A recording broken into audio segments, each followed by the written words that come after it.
Arsenic for Tea, Chapter 7. That evening, Daisy, Kitty, Beanie and I dressed for dinner in the nursery on the top floor. This is where Daisy sleeps, and where we were all staying during our visit. It was very odd putting on our best shiny dresses in such a shabby old room. The patterned wallpaper is peeling off in strips, the rag rugs are frayed, and the bed frames are battered, as though they've been beaten with hammers.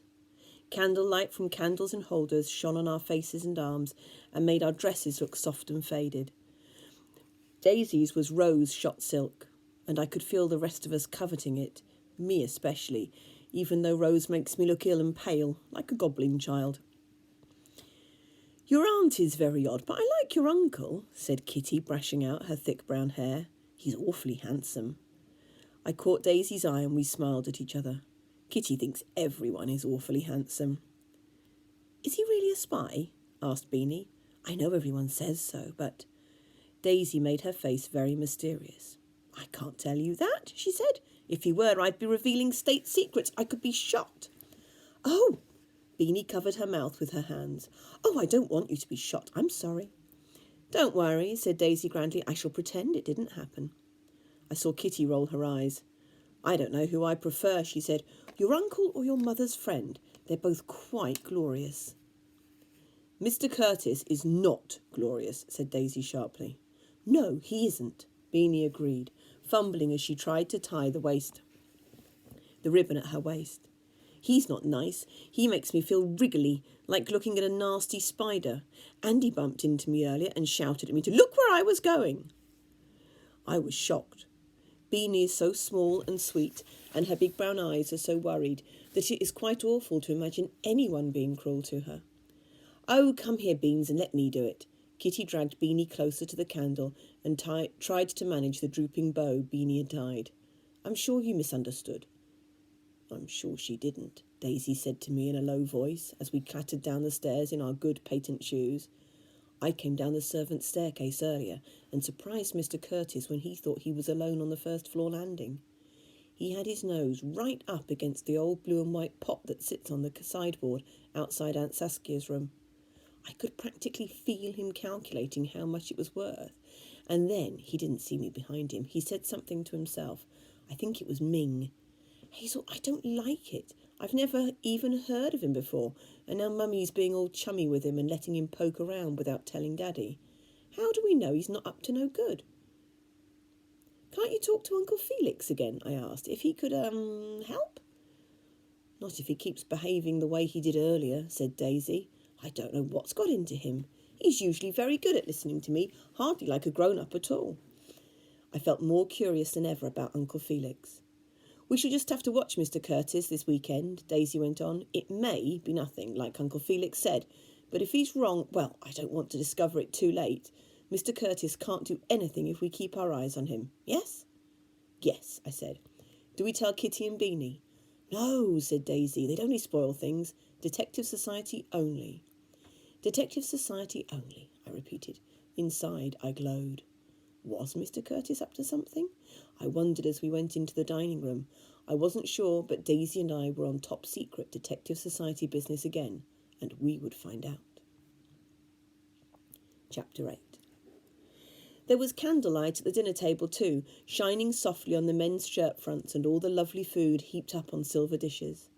Chapman served us, his brown, spotted hands trembling slightly, so the potatoes and vegetables on my plate were splashed in sauce.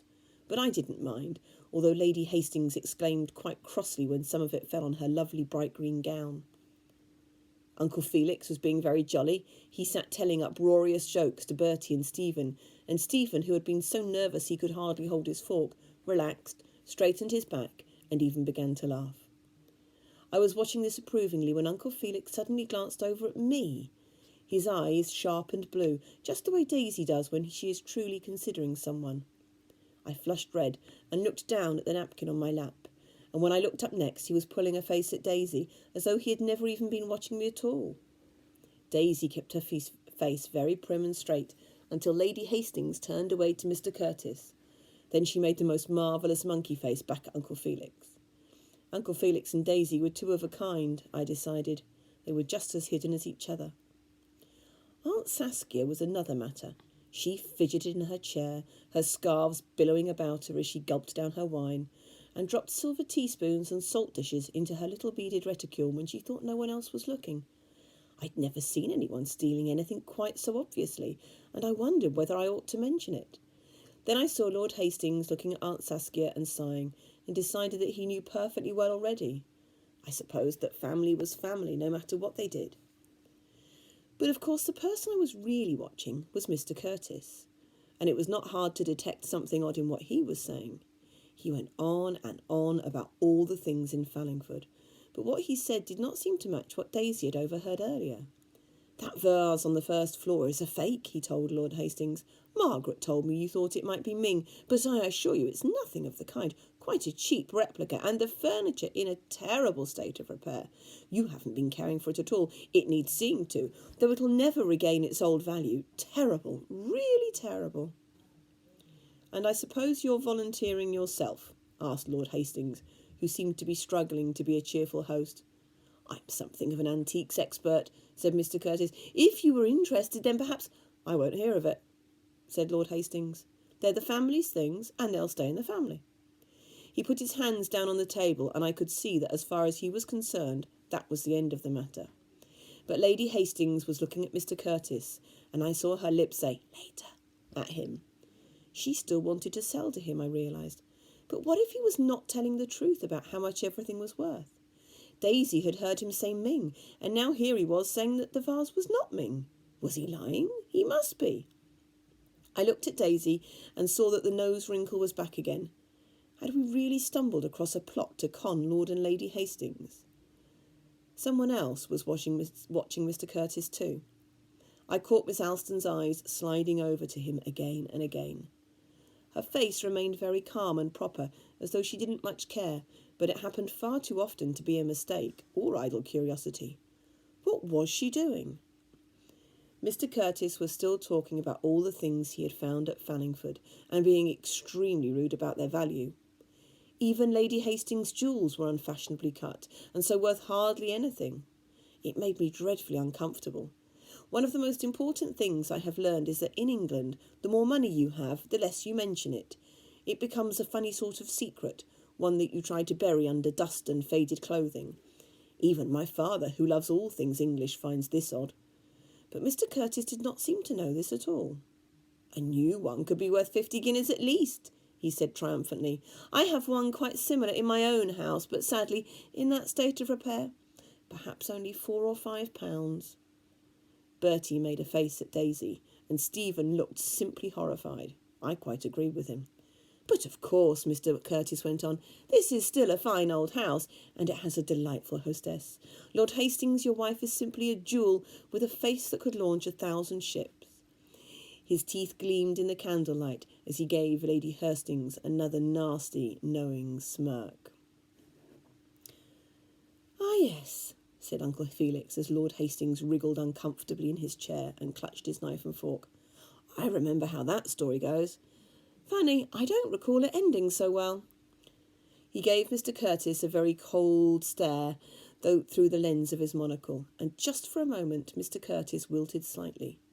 But then he straightened his shoulders, his smug expression returned, and he began to speak again. As he did so, I noticed him reaching into his jacket and pulling out a pocket watch.